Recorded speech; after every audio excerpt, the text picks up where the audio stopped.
Hi guys, welcome back to our channel. നമ്മളിപ്പോൾ കണ്ടുകൊണ്ടിരിക്കുന്ന new ഡ്രാമയുടെ next എപ്പിസോഡുമായിട്ടാണ് ഞാൻ നിങ്ങളിലേക്ക് എത്തിയിട്ടുള്ളത്. അപ്പോൾ അധികം വെയിറ്റ് ചെയ്യാണ്ട് നമുക്ക് നേരെ എപ്പിസോഡിലേക്ക് പോകാം. അതേ ടൈമിൽ ലിയാങ് നേരെ വീട്ടിലേക്ക് ചെന്ന് ഹാപ്പി ആയിട്ട് ഫുഡൊക്കെ കഴിക്കും. അമ്മ, ഞാൻ ഇന്ന് ഒരുപാട് ഹാപ്പിയാണ്. ഞാൻ ഇന്ന് ഹുവാനെ പ്രപ്പോസ് ചെയ്തു. നിങ്ങൾ എത്രയും പെട്ടെന്ന് ഹുവാനയുടെ പാരന്റ്സിനെ പോയി കാണണമെന്ന് പറയും. എന്താടാ നീ പറയുന്നത്? നീ അവളെ പ്രപ്പോസ് ചെയ്തു? ആമ്മ, ഞാൻ ഇന്ന് അവളെ പ്രപ്പോസ് ചെയ്തു.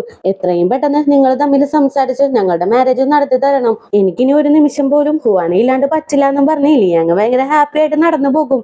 ഇത് കേൾക്കുന്ന ലിയാങ്ങിന്റെ സിസ്റ്ററും അമ്മ ഇവിടെ എന്തൊക്കെയായി നടക്കുന്നതെന്ന് ഇങ്ങനെ ചോദിക്കും. ഞാൻ എന്ത് പറയാനാണ് മോളെ, അവൻ ഒരു പെൺകുട്ടിയുടെ പുറകെ ഭ്രാന്ത് പിടിച്ച പോലെ നടക്കുവാണ്. എന്തായാലും ഇനി അവന്റെ ഇഷ്ടമല്ലേ, അവന്റെ ഇഷ്ടം പോലെ നമുക്ക് എന്താന്ന് വെച്ചാൽ ചെയ്ത് കൊടുക്കാന്ന് പറയും. അമ്മ, നിങ്ങൾ ഇങ്ങനെ പറയുമ്പോ എന്റെ കാര്യം ചിന്തിച്ച് നോക്കിയിട്ടുണ്ടോ? നമ്മുടെ കുടുംബം അടുത്ത ഘട്ടത്തിലേക്ക് പോവാനായിട്ടല്ലേ ഞാനൊരു റിച്ച് ആയിട്ടുള്ള ഫാമിലിയിലേക്ക് മാരേജ് ചെയ്തു പോയത്. ഇത്ര നാളായിട്ടും എനിക്കൊരു വിലയും അവിടെ കിട്ടിയിട്ടില്ല. അങ്ങനെയുള്ളപ്പോ ലിയാങ് പൂവറായിട്ടുള്ള ഫാമിലിയിൽ നിന്ന് പെണ്ണ് കെട്ടിക്കഴിഞ്ഞാല് എനിക്ക് അവിടെ എന്ത് വിലയാ ഇനി കിട്ടാൻ പോകുന്നേന്ന് ഇങ്ങനെ ചോദിക്കും. അതിനിപ്പോ ഞാൻ എന്ത് ചെയ്യാനാണ് മോളെ, ഇതെല്ലാം ലിയാങ്ങിന്റെ ഇഷ്ടമല്ലേ എന്ന് ഇങ്ങനെ ചോദിക്കും. അങ്ങനെയാണെങ്കിൽ അമ്മ ഒരു പണി ചെയ്, ഉള്ളതിൽ വെച്ച് ഏറ്റവും കോസ്റ്റ്ലി ആയിട്ടുള്ള ഒരു ഹോട്ടൽ ബുക്ക് ചെയ്. അവളുടെ പാരന്റ്സ് നമ്മളെ വന്ന് കണ്ട് ഇത്രയും റിച്ച് ആണല്ലോ നമ്മളെന്ന് വിചാരിച്ച് അവര് കുഞ്ഞു കൂടിയിരിക്കണം. അതെന്റെ കണ്ണുകൊണ്ട് എനിക്ക് കാണണമെന്നും പറഞ്ഞിട്ട് ലിയാങ്ങിന്റെ സിസ്റ്ററും ഒരു വില്ലത്തിനെ പോലെയൊക്കെ സംസാരിക്കും. അങ്ങനെ നെക്സ്റ്റ് ഡേയും ആകും. നമ്മുടെ ഹുവാന നേരത്തെ തന്നെ ഓഫീസിലേക്ക് എത്തി നേരെ ഇങ്ങനെ കാണാനായിട്ട് ചെല്ലും. ഡോക്യുമെന്റ്സ് ഒക്കെ സബ്മിറ്റ് ചെയ്ത്, സോറി സർ, ഇന്നലെ എന്റെ ഫാമിലി കാരണം ഒരുപാട് പ്രോബ്ലംസ് ഒക്കെ ഉണ്ടായി, എന്റെ അടുത്ത് എന്തായാലും ക്ഷമിക്കണമെന്ന് പറയും. അതൊന്നും കുഴപ്പമില്ല, നിങ്ങളുടെ ഫാമിലി പ്രോബ്ലം കാരണം ഒരുപാട് റീച്ച് നമ്മുടെ ഹോട്ടലിനാണ് ഉണ്ടായത്. ഒരുപാട് പേര് വീഡിയോ എടുത്ത് ഫേസ്ബുക്കിലും വാട്സപ്പിലും യൂട്യൂബിലൊക്കെ ഇട്ട് നന്നായിട്ട് ഷെയർ ചെയ്തിട്ടുണ്ട്. അതിന്റെ ഗുണം എന്തായാലും നമ്മുടെ ഹോട്ടലിന് കിട്ടും. പിന്നെ ഡയമണ്ട് റിംഗ് ഒക്കെ കൊള്ളാമല്ലോ. അപ്പോ പെട്ടെന്ന് തന്നെ മാരേജ് ചെയ്യാൻ പോവാണല്ലേ, അപ്പോ ബെസ്റ്റ് ഓഫ് ലക്ക് എന്ന് പറയും. താങ്ക് യു സർ, എന്തായാലും ഞാൻ ഇന്നലെ ഒരുപാട് പ്രോബ്ലംസ് ഉണ്ടാക്കി. അതിന് നിങ്ങളുടെ അടുത്ത് സോറി പറയുന്ന വിധം ഞാൻ എന്റെ വീട്ടിൽ വെച്ച് ഒരു കുക്കീസ് ഉണ്ടാക്കിയിട്ടുണ്ട്. അത് ഞാൻ നിങ്ങൾക്ക് ഗിഫ്റ്റ് ആയിട്ട് തരുവാണെന്നും പറഞ്ഞിട്ട് ആ കുക്കീസും വെച്ച് ഹുവാന അവിടെ നിന്ന് ഇറങ്ങി പോകും. ഹുവാന പോയ പുറകെ തന്നെ നിങ്ങാണെങ്കിലും ഒരുമാതിരി കളിയാക്കി ഹുവാനെ ചിരിക്കുന്നൊക്കെ ഉണ്ട്. ആ ടൈമിനാണ് അസിസ്റ്റന്റ് ഈ അകത്തേക്ക് കയറി വരുന്നത്. എന്താ സാർ, കുക്കീസ് ഒക്കെ ഇരിക്കുന്നുണ്ടല്ലോ, നിങ്ങൾക്ക് സ്വീറ്റ് അത്രയ്ക്കും ഇഷ്ടമല്ലല്ലോ, പിന്നെ എന്തിനാണ് ഹുവാന തന്നപ്പോ അത് വാങ്ങി വെച്ചെന്ന് ഇങ്ങനെ ചോദിക്കും. ഞാൻ എന്ത് ചെയ്യാനാണ്, എന്റെ ഗ്രാൻഡ്മക്ക് ഹുവാനേന ഒരുപാട് ഇഷ്ടമാണ്. അതുമല്ലാണ്ട് ഹുവാനേന നല്ല രീതിക്ക് നോക്കണമെന്ന് എന്റെ അടുത്ത് പറഞ്ഞിട്ടുണ്ട്. എനിക്ക് ഗ്രാൻഡ്മയുടെ കയ്യിൽ നിന്ന് ഒരുപാട് റൈറ്റ്സ് ഒക്കെ വാങ്ങാനുള്ളതല്ലേ, അപ്പോ ഗ്രാൻഡ്മ പറയുന്നത് കേട്ട് അനുസരിച്ച് നടക്കണ്ടേ, അതുകൊണ്ടാണെന്ന് പറയും. അങ്ങനെ നെക്സ്റ്റ് ഡേ മിങ് ഗ്രാൻഡ്മനെ കാണാനായിട്ട് നഴ്സിംഗ് ഹോമിലേക്ക് ചെല്ലും. ഗ്രാൻഡ്മ, നിങ്ങൾക്ക് സുഖമല്ലേ? നിങ്ങൾക്ക് വേണ്ടിയിട്ട് ഇതേ ഡ്രസ്സും മെഡിസിനും ഒക്കെ ഞാൻ വാങ്ങിക്കൊണ്ട് വന്നിട്ടുണ്ട്. ഈ ഡ്രസ്സൊക്കെ എന്തെങ്കിലും ഫംഗ്ഷൻ വരുമ്പോ ഇടണം, അതേപോലെ മെഡിസിനും കറക്റ്റ് ആയിട്ട് കഴിക്കണോന്ന് അറിയും. എന്താ മോനെ ഇത്, നീ ഇങ്ങോട്ട് വന്നത് എന്തിനാണ്? ആ കാര്യം ചെയ്താൽ പോരെ, അല്ലാണ്ട് എനിക്കിങ്ങനെ സാധനങ്ങൾ വാങ്ങി തന്നിട്ട് വല്ല കാര്യവുമുണ്ടോ എന്ന് ഇങ്ങനെ ചോദിക്കും. അതൊക്കെ പോട്ടെ ഗ്രാൻഡ്മ, നിങ്ങൾക്ക് ഞാനൊരു കുക്കീസ് കൊണ്ടുവന്നിട്ടുണ്ട്. ഈ കുക്കീസ് ഉണ്ടല്ലോ നിങ്ങൾക്ക് എന്തായാലും ഇഷ്ടപ്പെടുമെന്നും പറഞ്ഞ് ഹുവാന ഉണ്ടാക്കി കൊണ്ടുവന്ന കുക്കീസ് ഗ്രാൻഡ്മയുടെ കയ്യിലേക്ക് കൊടുക്കും. ഹായ്, ഇത് ഹുവാന ഉണ്ടാക്കിയ കുക്കീസ് അല്ലേ, എനിക്കത് മനസ്സിലായി എന്ന് പറയും. എനിക്കറിയാം ഗ്രാൻഡ്മക്ക് മനസ്സിലാവുന്നു, അതുകൊണ്ടാണ് ഞാനിത് പ്രത്യേകമായിട്ട് കൊണ്ടുവന്നത്. അതുമല്ലാണ്ട് ഗ്രാൻഡ്മ പറഞ്ഞ പോലെ തന്നെ ഹുവാനേന ഞാൻ നന്നായിട്ട് നോക്കുന്നുണ്ട്. ഹുവാനയും നല്ല ഹാർഡ് വർക്കർ ആണ്. എന്തായാലും ഗ്രാൻഡ്മ ഈ കുക്കീസ് കഴിക്കാന്നും പറഞ്ഞു കൊടുക്കും. അങ്ങനെയാണെങ്കിൽ നീയും ഈ കുക്കീസ് കഴിക്കണമെന്ന് പറയും. അങ്ങനെ രണ്ടുപേരും കൂടി ആ കുക്കീസ് ഇരുന്ന് കഴിക്കും. ഒരുപാട് ടേസ്റ്റ് ഒക്കെ ഉണ്ടെന്ന് മിങ് നല്ല രീതിക്ക് അടിച്ചു വിടുന്നുണ്ട്. അതേ ടൈം ഹുവാനെ കാണിക്കാണ്. ഹുവാന വർക്ക് ചെയ്തോണ്ടിരിക്കുമ്പോ പെട്ടെന്ന് ലിയാങ്ങിന്റെ അടുത്ത് നിന്നും കോള് വരും. എന്റെ പാരന്റ്സ് നിന്റെ പാരന്റ്സിനെ മീറ്റ് ചെയ്യാന്ന് സമ്മതിച്ചിട്ടുണ്ട്, അതുകൊണ്ട് ഞാനൊരു ഹോട്ടൽ ബുക്ക് ചെയ്തു. നാളെ ഈവനിങ് ആകുമ്പോ നീ പാരന്റ്സിനെയുമായിട്ട് അങ്ങോട്ടേക്ക് വന്നാൽ മതി എന്നും പറഞ്ഞ് ലിയാങ് ആ ഹോട്ടലിന്റെ അഡ്രസ്സ് മെസ്സേജ് ആയിട്ട് അയച്ചു കൊടുക്കും. അങ്ങനെ ഹുവാനയും ആ അഡ്രസ്സ് അമ്മക്കായിട്ട് ഫോർവേഡ് ചെയ്യും. നാളെ ഈവനിങ് ആകുമ്പോ നമുക്ക് ലിയാങ്ങിന്റെ പാരന്റ്സിനെ മീറ്റ് ചെയ്യാൻ പോവാന്ന് പറയും. അമ്മയും ആ ഒരു അഡ്രസ് ഒക്കെ കണ്ട്, അയ്യോ അത് വലിയൊരു ഹോട്ടലല്ലേ, അപ്പൊ നമ്മള് നല്ല രീതിയിൽ ഡ്രസ്സ് ചെയ്ത് വേണം പോവാനെന്നും പറഞ്ഞിട്ട് അമ്മയും ഹുവാനക്ക് റിപ്ലൈ ആയിട്ട് അഴക്കും. അങ്ങനെ ഹുവാന വർക്കെല്ലാം കഴിഞ്ഞ് വീട്ടിലേക്ക് ചെല്ലുമ്പോ അമ്മയാണെങ്കിലോ ഇട്ടുകൊണ്ട് പോവാനായിട്ടുള്ള ഡ്രസ്സ് ഭയങ്കരമായിട്ട് തപ്പിക്കൊണ്ടിരിക്കുകയാണ്. ഇത് കാണുമ്പോ ഹുവാനയും, അമ്മ നമ്മൾ ജസ്റ്റ് അവന്റെ പാരന്റ്സിനെ മീറ്റ് ചെയ്യാനായിട്ടാണ് പോകുന്നത്, അല്ലാണ്ട് വേൾഡ് വാറിനൊന്നും അല്ല, അതുകൊണ്ട് തന്നെ ഉള്ള ഡ്രസ്സ് ഇട്ടാ മതി. അമ്മയ്ക്ക് ഇനി നല്ല ഡ്രസ്സൊന്നും ഇല്ലെങ്കിൽ ഞാൻ വേണമെങ്കിൽ വാങ്ങി തരാന്ന് പറയും. വേണ്ടടി, എനിക്ക് പുതിയ ഡ്രസ്സൊന്നും വേണ്ട, ഞാൻ ഉള്ളത് ഇട്ടോളാന്ന് പറയും. ഇല്ലമ്മ കുഴപ്പമില്ല, എനിക്ക് ബോണസ് കിട്ടിയിട്ടുണ്ട്, ആ ക്യാഷിന് ഞാൻ വാങ്ങി തരാന്ന് പറയും. വേണ്ട മോളെ, ആ ക്യാഷ് നീ കയ്യിൽ വെച്ചോ, മാരേജ് അല്ലേ വരാൻ പോകുന്നത്, അപ്പോ കുറെ ആവശ്യങ്ങൾ നിനക്കായിട്ട് തന്നെ വേണ്ടി വരും എന്ന് പറയും. അപ്പൊ തന്നെ അച്ഛനും എന്താടി അവള് നിന്നോടുള്ള സ്നേഹം കാരണമല്ലേ നിനക്ക് ഡ്രസ്സ് വാങ്ങി തരാന്ന് പറയുന്നത്, അപ്പൊ നിനക്ക് അതങ്ങാട് വാങ്ങി വെച്ചൂടെ എന്ന് ഇങ്ങനെ ചോദിക്കും. ആ ഓക്കെ ഞാൻ വാങ്ങിക്കോളാം, നിങ്ങൾ ഇത്രയ്ക്ക് ഫോഴ്സ് ചെയ്യുന്നത് കൊണ്ട് മാത്രം ഞാൻ വാങ്ങിക്കോളാന്നും പറഞ്ഞ് അച്ഛനെയും കൂട്ടി അകത്തേക്ക് പോകും. നിങ്ങൾ എന്തായാലും ആ മാഡത്തിന്റെ കാറല്ലേ ഓടിക്കുന്നത്, എന്തായാലും ഒരു ദിവസത്തേക്ക് ആ മാഡത്തിന്റെ അടുത്ത് കാറൊന്ന് കടം ചോദിക്ക്. ലിയാങ്ങിന്റെ പാരന്റ്സ് എത്ര റിച്ച് ആണെന്ന് നിങ്ങൾക്ക് അറിയാമല്ലോ. അപ്പോ ആ കാറിലെങ്കിലും ചെന്നിറങ്ങിയില്ലെങ്കിൽ ഹുവാനയിലെ നാണം കിടുന്നത്. എന്തായാലും നിങ്ങൾ അവരുടെ അടുത്ത് ചോദിക്കുന്നു പറഞ്ഞിട്ട് പുറത്തേക്ക് വന്ന് ലിയാങ്ങിനെ നോക്കും. എടാ കറക്റ്റ് ടൈമിന് നീ ഹോട്ടലിലേക്ക് എത്തിയേക്കണോന്ന് പറയും. അമ്മ എന്തിനാണ് അവനെ ഇങ്ങനെ ഫോഴ്സ് ചെയ്യുന്നത്, അവൻ എന്തെങ്കിലും അപ്പോയിന്റ്മെന്റ് ഉണ്ടാവില്ലേന്ന് ഇങ്ങനെ ചോദിക്കും. എന്ത് അപ്പോയിന്റ്മെന്റ്, ചേച്ചിയുടെ കാര്യത്തില് ബ്രദർ അല്ലാണ്ട് വേറെ ആര് വരാനാണ്, എന്തായാലും നീ വന്നോന്നും പറഞ്ഞ് അകത്തേക്ക് പോകും. അപ്പൊ തന്നെ ഹുവാന ഷായിന്റെ അടുത്തേക്ക് ചെല്ലും. നിനക്ക് എന്തെങ്കിലും പ്രോബ്ലം ഉണ്ടോന്ന് ഇങ്ങനെ ചോദിക്കും. ഇല്ല ചേച്ചി, ചേച്ചിയുടെ മാരേജ് അല്ലേ എനിക്ക് ഇമ്പോർട്ടന്റ്, അപ്പൊ പിന്നെ ഞാൻ അതിന് വരാണ്ട് വേറെ എന്തിനു വരാനാണെന്നും പറഞ്ഞിട്ട് ഹുവാന എന്നെ പറഞ്ഞേക്കും. അങ്ങനെ നെക്സ്റ്റ് ഡേ ഹുവാന സീനെ കാണാനായിട്ട് അവളുടെ വീട്ടിലേക്ക് ചെല്ലും. എല്ലാ കാര്യങ്ങളും പറഞ്ഞു കഴിയുമ്പോൾ സീ ആണെങ്കിലോ ഒന്ന് ഷോക്കാകും. എന്താടി നീ പറയുന്നത്, ഇത്ര പെട്ടെന്ന് മാരേജ് ഒന്നും ഇങ്ങനെ ചോദിക്കും. ആടി എല്ലാം പെട്ടെന്നായിരുന്നു, പെട്ടെന്ന് അവൻ വന്ന് പ്രപ്പോസ് ചെയ്തു, പിന്നെ എനിക്ക് വേറെ ഓപ്ഷൻ ഇല്ലല്ലോ, അതുകൊണ്ടാണ് ഇത്രയും ദൂരം വന്നേന്ന് പറയും. എന്തൊക്കെയാണ് നീ പറയുന്നത്, അല്ല നിന്റെ കയ്യിലിരിക്കുന്ന ആ ബാഗ് ഒന്ന് തന്നേന്നും പറഞ്ഞ് ഹുവാനയുടെ ബാഗ് വാങ്ങി തുറന്നു നോക്കും. എന്താടി ഇതിനുള്ളില്, നിനക്കുള്ളത് എന്തെങ്കിലും ഈ ഒരു ബാഗിനുള്ളിലുണ്ടോ? ലിയാങ് എപ്പോഴും ഡ്രസ്സ് അഴുക്കാക്കൂന്നും പറഞ്ഞിട്ട് ആ അഴുക്കെടുക്കാൻ വേണ്ടിയിട്ടുള്ള ഒരു പെണ്ണ്, അതുമല്ലാണ്ട് അവൻ ഹെഡ്സെറ്റ് ചാർജ് ചെയ്യൂല എന്നും പറഞ്ഞ് ഫുൾ ചാർജ് ചെയ്ത ഹെഡ്സെറ്റ്, പിന്നെ എല്ലാ കാര്യവും അവൻ മറന്നു പോകുമെന്നും പറഞ്ഞ് അവനെ ഓർമ്മപ്പെടുത്താനായിട്ട് ഒരു ലിസ്റ്റ് തന്നെ നീ എഴുതി വെച്ചിട്ടുണ്ട്. അല്ല ഒരു കാര്യം എനിക്ക് മനസ്സിലാവുന്നില്ല, നീ ശരിക്കും അവന്റെ ഗേൾ ഫ്രണ്ട് ആണോ അല്ലെങ്കിൽ സെർവന്റ് ആണോ? സത്യം പറഞ്ഞാൽ നീ അവനെ മാരേജ് ചെയ്ത് അവന്റെ വൈഫ് ആവാനായിട്ടല്ല പോകുന്നത്, ഒരു കുഞ്ഞിനെ വളർത്താൻ വേണ്ടിയിട്ട് ഒരു ആയനെ പോലെയാണ് പോകുന്നത്. ശരിക്കും അവനൊരു ആയനെയാണ് ആവശ്യം, അല്ലാണ്ട് വൈഫിനെ അല്ല. നീ ഒന്നും മനസ്സിലാക്കുന്ന പറയും. എന്താടി നീ പറയുന്നത്, ഒരു ലൈഫിൽ ലാഭവും നഷ്ടവും നോക്കി ജീവിക്കാനായിട്ട് പറ്റുമോ എന്ന് ഇങ്ങനെ ചോദിക്കും. ലാഭവും നഷ്ടവും നോക്കുന്ന കാര്യമല്ല ഞാനിവിടെ പറയുന്നത്, ഓൾറെഡി അവന്റെ ഫാമിലി നല്ല റിച്ച് ആണ്, അതുമല്ലാണ്ട് അവനൊരു ഉത്തരവാദിത്വവും ഇല്ല. നീയാണെങ്കിലോ ഒരു കുഞ്ഞിനെ നോക്കുന്ന പോലെ അവനെ നോക്കുന്നുണ്ട്. എനിക്കിതെന്തോ ശരിയാകുമെന്ന് തോന്നുന്നില്ലടി, നീ ഒന്നും കൂടി റീതിങ്ക് ചെയ്യുന്ന പറയും. അതൊന്നും കുഴപ്പമില്ലടി, എന്താണെങ്കിലും ഞാൻ നോക്കിക്കോളാന്ന് പോവാനെയും പറയും.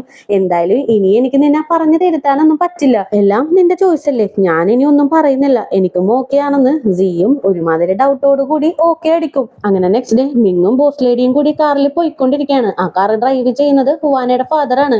പെട്ടെന്നാണ് അമ്മയുടെ അടുത്ത് നിന്നും കോള് വരുന്നത്. കട്ട് ചെയ്യാനായിട്ട് പോയി പെട്ടെന്ന് ആ കോള് അറ്റൻഡ് ആകും. എന്താണ്, നിങ്ങള് ബോസ് ലേഡിയുടെ അടുത്ത് ആ കാറ് ചോദിച്ചോ? ഒരു തവണ ബോസ് ലേഡി ആക്സിഡന്റ് ആയപ്പോ നിങ്ങളല്ലേ അവരെ രക്ഷിച്ചത്, അതിന്റെ നന്ദി അവര് തിരിച്ചു ചെയ്യണ്ടേ? നിങ്ങൾ എന്തായാലും കാറൊന്ന് ചോദിച്ചു നോക്കുന്നറിയും. ഞാനിപ്പോ വർക്കിലാണെന്നും പറഞ്ഞിട്ട് അച്ഛനാണെങ്കിൽ ആ കോള് കട്ട് ചെയ്യും. അവരുടെ അടുത്ത് കാറൊന്നും ചോദിക്കുന്നില്ല. ഇത് കേട്ട ബോസ് ലേഡിയും എന്താ പ്രോബ്ലം എന്ന് ഇങ്ങനെ ചോദിക്കും. ഏയ് വലിയ പ്രോബ്ലം ഒന്നും ഇല്ല മാഡം, എന്റെ മോളുടെ മാരേജ് ഉറപ്പിച്ചിട്ടുണ്ട്, അപ്പോ നാളെ പയ്യന്റെ വീട്ടിലേക്ക് പോകുന്നുണ്ട്, അതുകൊണ്ട് കാറ് എടുത്തുകൊണ്ട് വാന്നും പറഞ്ഞ് അവള് ഒച്ച വെച്ചോണ്ടിരിക്കുകയാണ്. അപ്പൊ തന്നെ ഞാനും പറ്റില്ല എന്ന് പറഞ്ഞു, അതുകൊണ്ട് വേറെ പ്രോബ്ലം ഒന്നും ഇല്ലാന്നും പറഞ്ഞ് അച്ഛനും ഒന്ന് ഹാൻഡിൽ ചെയ്യും. അപ്പൊ തന്നെ മിങ്ങും എന്തായാലും നിങ്ങൾ നാളെ ലീവ് എടുത്തിട്ട് സേഫ് ആയിട്ട് പോയിട്ട് വാന്ന് പറയും, അല്ലാണ്ട് കാർ എടുത്തോന്ന് അപ്പോഴും രണ്ടുപേരും പറയുന്നൊന്നുമില്ല. അങ്ങനെ നെക്സ്റ്റ് ഡേ ഷാ ഒരു വലിയ കമ്പനിയിലേക്ക് ചെല്ലും. അവന്റെ റെസ്യൂമും അവിടെയുള്ള ഒരാൾക്ക് കൊടുക്കും. എന്തായാലും നീ പഠിച്ചത് ചെറിയൊരു കോളേജിലാണ്, അതുകൊണ്ട് ഇത്രയും വലിയൊരു കമ്പനിയിൽ നിനക്ക് ജോലിയൊന്നും കിട്ടണമെന്നില്ല, എന്തായാലും ഞാൻ ട്രൈ ചെയ്യാന്നും പറഞ്ഞ് ഷാവിന്റെ റെസ്യൂമും കൊണ്ട് അകത്തേക്ക് പോകും. അതേ ടൈം സിയും ഹുവാനയും അമ്മയും കൂടി അമ്മക്ക് ഡ്രസ്സ് എടുക്കാനായിട്ട് വരും. അവിടെയുള്ള ഡ്രസ്സൊക്കെ ആണെങ്കിലും ഒരുപാട് കോസ്റ്റ്ലി ആണ്, അതുകൊണ്ട് വാങ്ങാനായിട്ട് അമ്മക്ക് മനസ്സ് വരുന്നില്ല.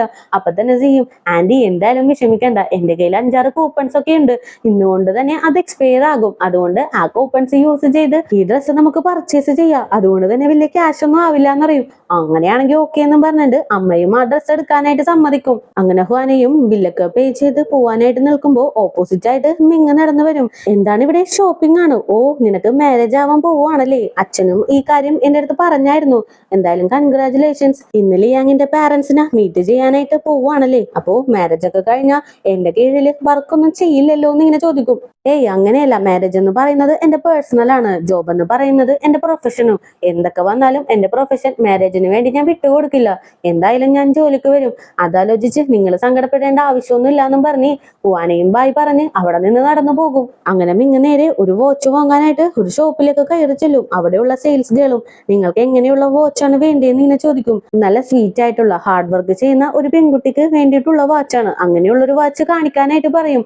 അങ്ങനെ ഒരു വാച്ചും കാണിക്കും. ആ എനിക്ക് ഇത് ഇഷ്ടപ്പെട്ടു, പാക്ക് ചെയ്തോന്നും പറഞ്ഞ് ആ സെയിൽസ് ഗേളിന്റെ അടുത്ത് കൊടുക്കും. ആ പെൺകുട്ടി നടക്കുമ്പോ ഒരു മിനിറ്റ്, ഒരു ഗോൾഡ് ഗോൾഡ് കളറുള്ള അതും കോസ്റ്റ്ലി ആയിട്ടുള്ള ഒരു വാച്ച് വേണം, എന്നാലല്ലേ അവളുടെ മതിപ്പ് മറ്റുള്ളവർക്ക് മനസ്സിലാവുള്ളൂ എന്നും പറഞ്ഞിട്ടുണ്ട്. മിങ് ആരെയോ അവിടെ മെൻഷൻ ചെയ്യുന്നുണ്ട്, പക്ഷെ ആരെയാണെന്ന് ഇപ്പൊ പറയുന്നില്ല. അങ്ങനെ ഷോപ്പിംഗ് ഒക്കെ കഴിഞ്ഞ് അമ്മയും സിയും കൂടി ഒരു റെസ്റ്റോറന്റിലേക്ക് കയറും. ആ ടൈമിന് ഷായും ഇവരുടെ കൂടെ ജോയിൻ ചെയ്യും. അപ്പൊ തന്നെ അമ്മ, ദേടാ നമുക്ക് കഴിക്കാൻ വേണ്ടിട്ട് കോസ്റ്റ്ലി ആയിട്ടുള്ള ഒരുപാട് ഫുഡ് സി ഓർഡർ ചെയ്തു, ഒരുപാട് ക്യാഷ് ഒന്നും കളയണ്ടാന്ന് ഞാൻ പറഞ്ഞതാന്ന് പറയും. അയ്യോ കുഴപ്പമില്ല ആന്റി, നമ്മൾ ജീവിക്കുന്നത് കഴിക്കാൻ വേണ്ടിട്ടല്ലേ, അപ്പോ കാശ് കൂടുതലാണോ കുറവാണോ എന്നൊന്നും നോക്കേണ്ട ആവശ്യമൊന്നുമില്ല, അങ്ങോട്ട് കഴിക്കാന്നും പറഞ്ഞിട്ട് എല്ലാവരും കൂടി ഇരുന്ന് കഴിക്കും. ആ ടൈമിനാണ് ഹുവാനയും ഇവരുടെ കൂടെ ജോയിൻ ചെയ്യുന്നത്. അങ്ങനെ 4 പേരും കൂടി ഫുഡൊക്കെ കഴിച്ച് തമാശയൊക്കെ പറഞ്ഞിരിക്കും. അങ്ങനെ ഫുഡെല്ലാം കഴിച്ചിട്ട് സി പോവാനായിട്ട് ഇറങ്ങുമ്പോൾ ഷായും സിയുടെ കൂടെ നടക്കും. സി, ഞാൻ വേണമെങ്കിൽ ഒരു കാറ് റെന്റിന് എടുക്കാം, നിന്നെ എന്നിട്ട് ഞാൻ ഡ്രോപ്പ് ചെയ്യാന്ന് പറയും. അപ്പൊ തന്നെ സി സ്റ്റോപ്പ് ചെയ്തിട്ട്, അല്ലടാ നിന്റെ ചേച്ചിയുടെ ഫ്രണ്ട് അല്ലേ ഞാൻ, നിന്നെയല്ലേ മൂത്തത്, അപ്പൊ നീ എന്നാ മര്യാദയോടുകൂടി തന്നെ ചേച്ചിന്ന് വിളിക്കണ്ടേ, അല്ലാണ്ട് സീസിന്ന് വിളിക്കുന്നത് എന്തിനാണെന്ന് ഇങ്ങനെ ചോദിക്കും. ഞാൻ നിന്നെ ചേച്ചിന്നൊന്നും വിളിക്കില്ല, ഞാൻ പേരെ വിളിക്കോളൂ എന്ന് പറയും. ആക്ച്വലി നമ്മുടെ ഷായ്ക്ക് സിയുടെ മേത്തൊരു ക്രഷൊക്കെ ഉണ്ടല്ലോ, പുള്ളിക്കാരൻ ആ റൂട്ടിലാണ് പോകുന്നത്. നീ എന്തെങ്കിലും വിളിച്ചോ, എനിക്കൊരു പ്രോബ്ലം ഇല്ല, പക്ഷെ ഞാനിപ്പോ ഒരു കാര്യം പറയും, അത് നീ എപ്പോഴും മനസ്സിൽ വെക്കണം. നിന്റെ ചേച്ചി ഉണ്ടല്ലോ പെട്ടെന്ന് ഒരാളെ ലവ് ചെയ്ത് ദേ ഇപ്പൊ മാരേജ് ചെയ്യാൻ പോവാണ്, അതേപോലെ നീയും പെട്ടെന്ന് മാരേജിലേക്ക് കടക്കാണ്ട് നന്നായിട്ട് ചിന്തിച്ച് വേണം ഡിസൈഡ് ചെയ്യാനായിട്ട്, അല്ലെങ്കിൽ നിന്റെ ജീവിതം കുട്ടിച്ചോറാകും. എന്തായാലും നിനക്ക് പോയിട്ട് ധൃതി ഉണ്ടെന്നല്ലേ പറഞ്ഞത്, എന്തായാലും നീ എന്റെ കാറൊന്നും എടുക്കണ്ട, എന്റെ കാർ ഫ്രീ ആണ്, നീ കൊണ്ടുപോയിക്കോന്നും പറഞ്ഞിട്ട് അവളുടെ കാറിലേക്ക് കയറ്റി എടുത്തി സീറ്റ് ബെൽറ്റ് ഒക്കെ ഇടാനായിട്ട് ഹെൽപ്പ് ചെയ്യും. ഇത് കാണുമ്പോൾ ഷാവിനും എന്തോ പോലെയൊക്കെ ആവുന്നുണ്ട്, ഹാർട്ടൊക്കെ നന്നായിട്ട് ഇടിക്കുന്നുണ്ട്. അങ്ങനെ ഷാവും കാർ എടുത്തുകൊണ്ട് പോകും. ആ ടൈമിന് സിയുടെ അടുത്ത് നിന്നും ഒരു മെസ്സേജും കൂടി ഷാവിന് വരും. നിന്റെ കണ്ണുണ്ടല്ലോ കാണാനായിട്ട് എന്ത് ഭംഗിയാന്നറിയാമോ, അതുകൊണ്ട് അത് ഇൻസ്പയർ ആയിട്ട് എടുത്ത് ഞാൻ ഷോപ്പിലേക്ക് ഒരു നെക്ലസ് ഡിസൈൻ ചെയ്തു, അത് ഞാൻ നിന്റെ വാട്സപ്പിൽ അയച്ചിട്ടുണ്ട്, നീ എന്തായാലും കണ്ടിട്ട് അഭിപ്രായം പറയുന്ന പറയും. ഇത് കേൾക്കുമ്പോൾ ഷാവിന് ഒരുപാട് ഹാപ്പി ആകും. അങ്ങനെ ഹുവാനയുടെ അമ്മ വീട്ടിലേക്ക് പോയിട്ട് ആ കോസ്റ്റ്ലി ആയിട്ടുള്ള ഡ്രസ്സൊക്കെ ഇട്ട് ഭംഗിയൊക്കെ നോക്കും. ഈ ഡ്രസ്സ് ഇട്ടിട്ട് എന്നെ കാണാനായിട്ട് നല്ല ഭംഗിയുണ്ടല്ലേ, നിങ്ങളൊന്ന് നോക്കിയേ എന്നെ കാണാനായിട്ട് ഭംഗിയുണ്ടോ എന്ന് ഇങ്ങനെ ചോദിക്കും. അച്ഛനാണെങ്കിലോ ഷൂ ഒക്കെ പോളിഷ് ചെയ്ത് അമ്മേനെ ഒന്ന് തിരിഞ്ഞു പോലും നോക്കാണ്ട് നിന്നെ കാണാനായിട്ട് നല്ല ഭംഗിയുണ്ടെന്ന് അറിയും.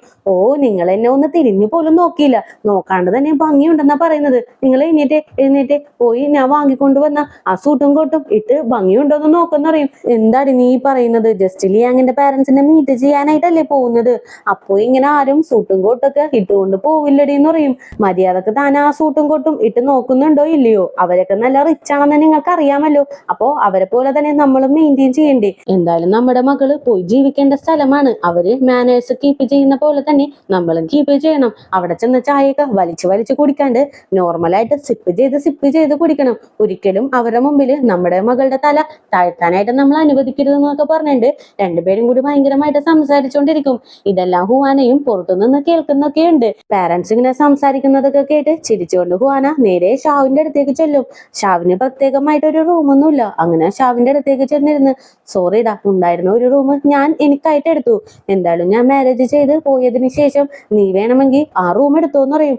എന്താ ചേച്ചി പറയുന്നത്, ചേച്ചിക്ക് വേണ്ടിയിട്ടല്ലേ ഞാൻ ഇങ്ങനെയൊക്കെ കഷ്ടപ്പെടുന്നത്, എന്റെ ചേച്ചിക്ക് വേണ്ടിയിട്ട് കഷ്ടപ്പെടാണ്ട് ഞാൻ വേറെ ആർക്ക് വേണ്ടി കഷ്ടപ്പെടാനാണ്, എന്തായാലും ആ റൂം ഞാൻ എടുക്കില്ല, നീ മാരേജ് ചെയ്ത് പോയാലും ഇടയ്ക്കിടയ്ക്ക് ഇങ്ങോട്ടേക്ക് വരണമെന്നറിയും. ഓക്കേടാ ഞാൻ വരാം, പിന്നെ നിനക്ക് എന്ത് ഹെൽപ്പ് വേണമെങ്കിലും എന്റെ അടുത്ത് ചോദിക്കാം, നിനക്കിപ്പോ ജോലിയൊന്നും ആയില്ലെങ്കിലും എന്നെ വിളിക്കണം, ഞാൻ നിന്നെ ഹെൽപ്പ് ചെയ്യാന്ന് പറയും. പുള്ളിക്കാരനാണെങ്കിൽ ഓക്കെ ചേച്ചി എന്ന് പറയും. ഇപ്പൊ ഒരു റെസ്യൂമ് ഒരു കമ്പനിയിൽ കൊടുത്തിട്ടുണ്ടല്ലോ, അവിടെ നിന്ന് ജോലിയൊന്നും ഇല്ലാന്നും പറഞ്ഞ് മെസ്സേജ് വന്നിട്ടുണ്ട്, അതൊന്നും പുറത്തു പറയാണ്ട് രണ്ടുപേരും കൂടി സംസാരിച്ചോണ്ടിരിക്കും. ആ ടൈമിനാണ് അച്ഛനും ആ സൂട്ടും കോട്ടൊക്കെ ഇട്ട് പുറത്തേക്ക് വരുന്നത്. കാലൊന്ന് പൊക്കുമ്പോ തന്നെ ആ പാന്റ് കീറി പോകും. ഇത് കാണുമ്പോ തന്നെ രണ്ടുപേരും കൂടി കിടന്ന് ഭയങ്കരമായിട്ട് ചിരിക്കാനായിട്ട് തുടങ്ങും. അങ്ങനെ നെക്സ്റ്റ് ഡേ ലിയാങ്ങും അമ്മയും ചേച്ചിയും കൂടി ഹുവാനയുടെ പാരന്റ്സിനെ മീറ്റ് ചെയ്യാനായിട്ട് കാറിൽ വന്നോണ്ടിരിക്കുകയാണ്. ചേച്ചിയാണെങ്കിലും ഭയങ്കര ടെൻഷനിലാണ്. ഡാഡ് എവിടെ, ഡാഡ് എന്താണ് ഈ മീറ്റിങ്ങിന് വരാത്തെന്ന് ഇങ്ങനെ ചോദിക്കും. പക്ഷെ ഇതൊന്നും മൈൻഡ് ചെയ്യാണ്ട് ലിയാങ് ആണെങ്കിലും ഫോണിൽ ഗെയിം കളിച്ചോണ്ടിരിക്കുകയാണ്. അപ്പൊ തന്നെ അമ്മ ഡാഡിന് കോൾ ചെയ്യും, പക്ഷെ പുള്ളിക്കാരൻ കോൾ എടുക്കുന്നില്ല. ആ ടൈമിന് പുള്ളിക്കാരന്റെ സെക്രട്ടറി മസാജ് ചെയ്യുവാണെന്ന് പറഞ്ഞിട്ട് ഭയങ്കര ക്ലോസ് ആയിട്ട് വരും.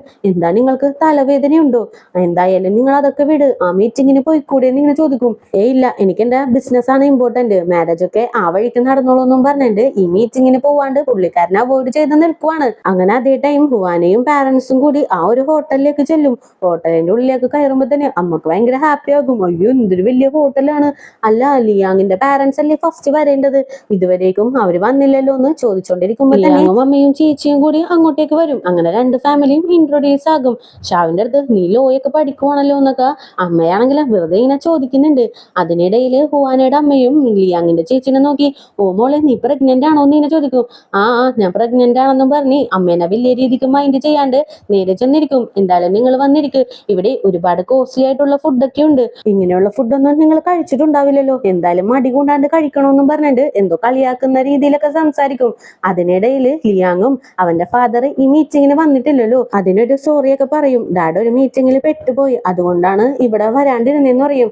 ഇത് കേൾക്കുമ്പോ അമ്മക്ക് എന്തോ പോലെയൊക്കെ ആവുന്നുണ്ട്. അതിനിടയിൽ വീണ്ടും ചേച്ചിയാണെങ്കിലോ, ദേ എന്തായാലും നിങ്ങൾ ഫുഡൊക്കെ കഴിക്കുക, നല്ല കോസ്റ്റ്ലി ആയിട്ടുള്ള ഫുഡാണ്, നിങ്ങൾ ഇതിനു മുമ്പ് കഴിച്ചിട്ടുണ്ടാവില്ല, ഇതിന്റെ ബില്ലെല്ലാം ഞങ്ങൾ കൊടുത്തോളാം, അതുകൊണ്ട് നിങ്ങൾ മടി കൂടാണ്ട് കഴിക്കെന്നും പറഞ്ഞിട്ട് വീണ്ടും ഇവരെ നാണം കെടുത്തുന്ന പോലെ സംസാരിക്കും. ഇത് കേൾക്കുമ്പോ ഹുവാനക്കും എന്തോ പോലെ ആകും, ഭയങ്കര അപ്സെറ്റ് ആയിട്ട് നോക്കിക്കൊണ്ട് നിൽക്കും. എന്തായാലും ഇതോട് കൂടി തന്നെ ഇന്നത്തെ എപ്പിസോഡും കൂടി ഇവിടെ അവസാനിക്കാണ്. നെക്സ്റ്റ് എപ്പിസോഡുമായിട്ട് എത്രയും പെട്ടെന്ന് തന്നെ വരുന്നതായിരിക്കും.